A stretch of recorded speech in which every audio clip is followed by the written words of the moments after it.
Hi hello friends, welcome to my channel. Friends, మా ఛానల్ని first time చూస్తున్నట్లయితే తప్పకుండా సబ్స్క్రైబ్ చేసుకోండి. అలాగే వీడియో నచ్చినట్లయితే తప్పకుండా లైక్ చేయండి. స్టోరీలోకి వెళ్ళినట్లయితే ధీరజ్ని చంపాలని చూసిన విశ్వం ఇక ధీరజ్ని కాపాడి చందు ప్రమాదానికి గురవుతాడు. ఇక ధీరజ్ని ఈ విశ్వం గురించి తెలుసుకొని విశ్వం చెంప పలగొట్టి ఇక తనకైతే బుద్ధొచ్చేలా చేస్తాడు. అది ఎలాగో తెలియాలంటే వీడియోని స్కిప్ చేయకుండా చివరి దాకా చూడండి. ఇక రామరాజు కుటుంబం, భద్రావతి కుటుంబం ఇద్దరూ కలిసి ఇక ముందుగా భార్యాభర్తలు నడిచే ప్రోగ్రాం ఎత్తుకొని వెళ్ళే ప్రోగ్రాం అయితే పెడతారు. అప్పుడే ఇక అందులోనూ ఫస్ట్గా నర్మదా, సాగర్, ఆ తర్వాత ధీరజ్ ఇక ప్రేమ ఇద్దరూ గెలుస్తారు. ఇక ఆ తర్వాత ఇక గేమ్ అయితే తాడు గుంజడం పెడతారు. అప్పుడే ఇక రామరాజు కుటుంబం ఒకవైపు, భద్రావతి కుటుంబం మరోవైపు ఇక ఆ తాడుని లాగుతూ ఉంటారు. అప్పుడే ఇక భద్రావతి కుటుంబం ఓడిపోయి రామరాజు కుటుంబం అయితే ఈ పందెంలో కూడా గెలిచిపోతారు. ఆ తర్వాత ఇక భద్రావతి అయితే చాలా కోపంతో, ఏంట్రా మనం ఏదనుకున్నా దానికి ఇక రివర్స్గా అవుతుంది, అసలు ఏం చేయాలో అర్థం కావడం లేదు. ఇక లాస్ట్గా ప్రలభం తీర్థయాత్రన ఉంటుంది. ఇక దానిలోనైనా మనం ముందు రావాలి, ఎలాగైనా మనం గెలవాలి అని భద్రావతి ఇక చెప్పుతూ ఉంటుంది సేనాపతికి. అప్పుడే విశ్వం, అవును ఖచ్చితంగా మనమే గెలుస్తాం, ప్రలభ తీర్థయాత్రలో మనమే ముందుగా వెళ్తాం అని విశ్వం అంటూ ఉంటాడు. ఇక భద్రావతి కుటుంబం ఒకవైపు, ఇక రామరాజు కుటుంబం మరోవైపు ఇక ప్రలభాన్ని రెడీ చేస్తూ ఉంటారు. ఇక రెడీ కాగానే పూజారి, ఏంటమ్మా ఇంకా ప్రలభ రెడీ కావడం లేదా, ఇప్పుడు మొదలు పెట్టాలి, ఇక ఇక ఈ గేమ్ మొదలు పెట్టాలి అని ఇక పూజారి గారు అంటూ ఉంటాడు. అప్పుడే ఇక రెడీ అయింది పూజారి అని ఇటు రామరాజు కుటుంబం అటు భద్రావతి కుటుంబం ఇక రెడీ చేస్తూ ఉంటారు. అదే సమయంలో ఇక నీళ్లు తెమ్మని ఒక చెంబులో అనగానే వెంటనే ఇక రామరాజు కుటుంబంలో ఇక ధీరజ్ని తెమ్మని ఇక అంటూ ఉంటుంది వేదవతి అయితే. అప్పుడే ఇక రామరాజు మాత్రం వానికి పని చెప్తే ఈరోజు ఇక ఆ పని జరిగినట్లే, ఇక వాడు ఈ పని చేయలేడు కానీ ఇక చందునితో పంపిద్దాం అనేసి ఇక రామరాజు చందుని ఇక తెమ్మని పంపించేస్తాడు.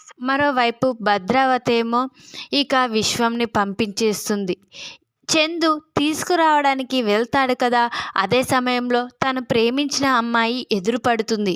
ఇక తనని చూసి వెంటనే అది కింద పడేస్తాడు.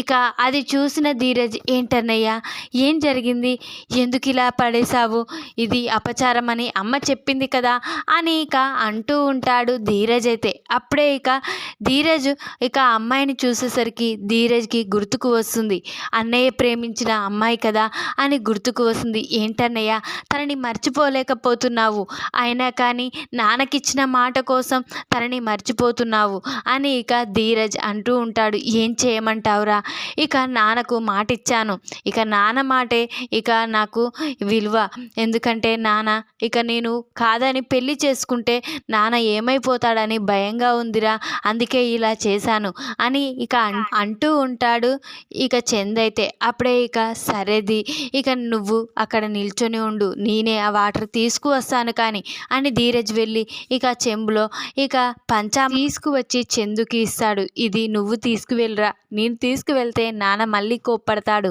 అని ఇక ధీరజ్ అయితే చందుకి ఇచ్చేస్తాడు. చందు మాత్రం అదే ఆలోచించుకుంటూ వెళ్ళి అక్కడ పెట్టేస్తాడు.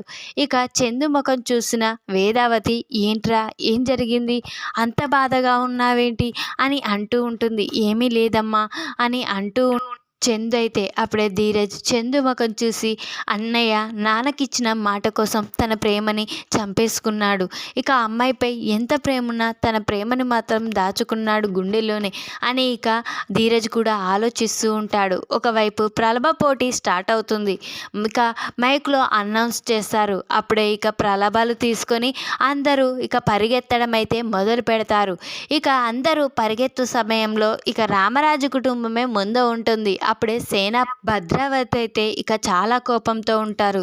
ఏంట్రా ఈ పోటీలో కూడా మనం విన్ను కానట్లుంది అని భద్రావతి చాలా కోపంతో ఉంటుంది. అప్పుడే ఇక సేనాపతి నాకు కూడా అలానే అనిపిస్తుంది.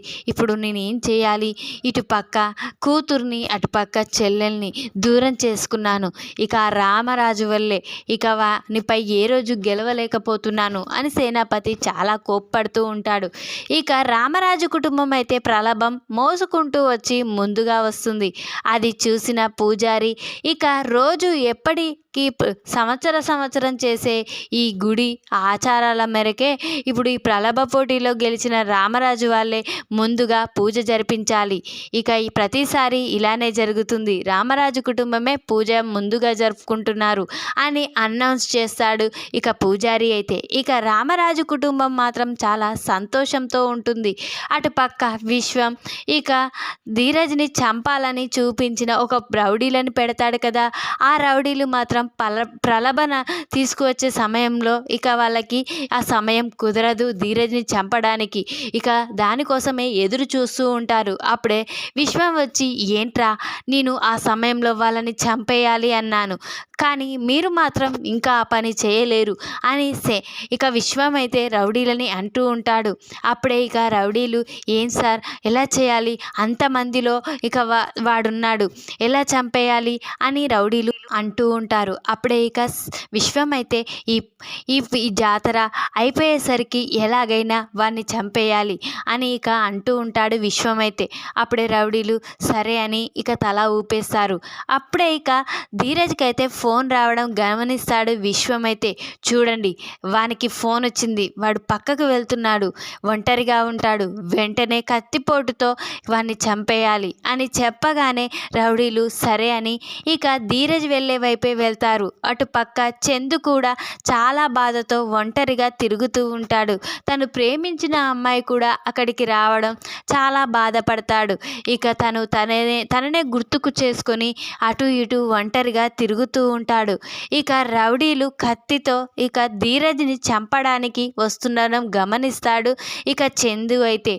ఏంటి ఎవరతను కత్తితో తమ్ముని చంపాలని చూస్తున్నాడు, వాని వైపే వెళ్తున్నారు, ఎలాగైనా వాడిని కాపాడాలి అని వెంటనే చందు పరిగెత్తుకుంటూ ఇక కత్తితో పొడిసే సమయంలోనే ధీరజ్ని ఇక చందు అదే ప్లేస్లో ఇక ధీరజ్ని నెట్టేసి ఉంటాడు. ఆ కత్తిపోటు మాత్రం చందుకు దిగుతుంది. వెంటనే ఒక్కసారే అరుస్తూ కింద పడిపోతాడు. అప్పుడే ధీరజ్ ఎవర్రా నువ్వు అని రౌడీని పరిగెత్తుకుంటూ పట్టుకోవాలని చూస్తాడు. వాళ్ళు మాత్రం దొరకకుండా పారిపోతారు. అన్నయ్య అన్నయ్య అని చాలా బాధపడుతూ ఉంటాడు ధీరజ్ అయితే. ఇక రామరాజు కుటుంబం మొత్తం ఇక అక్కడికైతే వస్తారు. ఏమైందిరా అన్నయ్యకి ఏమైంది అని ఇక ఈ కుటుంబం మొత్తం చాలా బాధపడుతూ ఉంటారు. అప్పుడే భద్రావతి సేనాపతి ఇక విశ్వం వాడు మిస్ అయ్యాడు అని ఇక విశ్వం ఇక భద్రావతి సేనాపతి అక్కడికి వచ్చి ఏమైంది అసలు కత్తిపోటేంటి ఎవరు వాళ్ళు అని వీళ్ళు కూడా తెలియకుండా ఆలోచిస్తూ ఉంటారు. కుటుంబం మొత్తం ఏడుస్తూ ఉండగా అప్పుడే ఇక ధీరజ్కి అయితే ఇక విశ్వం అన్న మాటలే గుర్తుకు వస్తాయి. ఇక మీకు ఈ జాతరలో ఇక బాధనే మిగులుతుంది, ఈ సంతోషం ఇప్పటి వరకే, ఇక ఇదొక్కటి సంతోషంగా జరిపించుకోండి అని ఇక ఎన్నడూ లేనిది బావ అని పిలవడం అదంతా గుర్తుకు చేసుకుంటాడు ఇక ధీరజ్ అయితే. ధీరజ్ వెంటనే ఇక విశ్వం గుర్తుకు వచ్చి ఇక పక్కనే ఉన్న విశ్వం దగ్గరికి వెళ్ళి చెంప పలగొడతాడు. అప్పుడే విశ్వం ఏంటి నన్ను కొడుతున్నావేంటి అని అరుస్తాడు. అప్పుడే ఇక ధీరజ్ నువ్వే కదా ఇదంతా చేసింది, నన్ను చంపాలని చూసావు, నన్ను చంపాలని చూస్తే మా అన్నయ్య ఇక నన్ను నెట్టేసి తను ప్రాణాపాయ స్థితికి గురయ్యాడు, దీనంతటికీ కారణం నువ్వు ఇంతకుముందు మాట్లాడిన మాటల్లో అర్థం ఇదే అని ఇక ధీరజ్ అయితే విశ్వంని నిలదీస్తూ ఉంటాడు. అప్పుడే విశ్వం కంగారు పడుతూ ఉంటాడు. ఇక సేనాపతి దగ్గరికి అయితే రామరాజు వెళ్ళి కాలర్ పట్టుకుంటాడు. ఏంట్రా నువ్వే కదా ఇదంతా చేసింది, నువ్వే నా కుటుంబాన్ని ఏదో చేయాలని చూస్తున్నారు మీరే అని ఇక రామరాజు నిలదీస్తూ ఉంటాడు.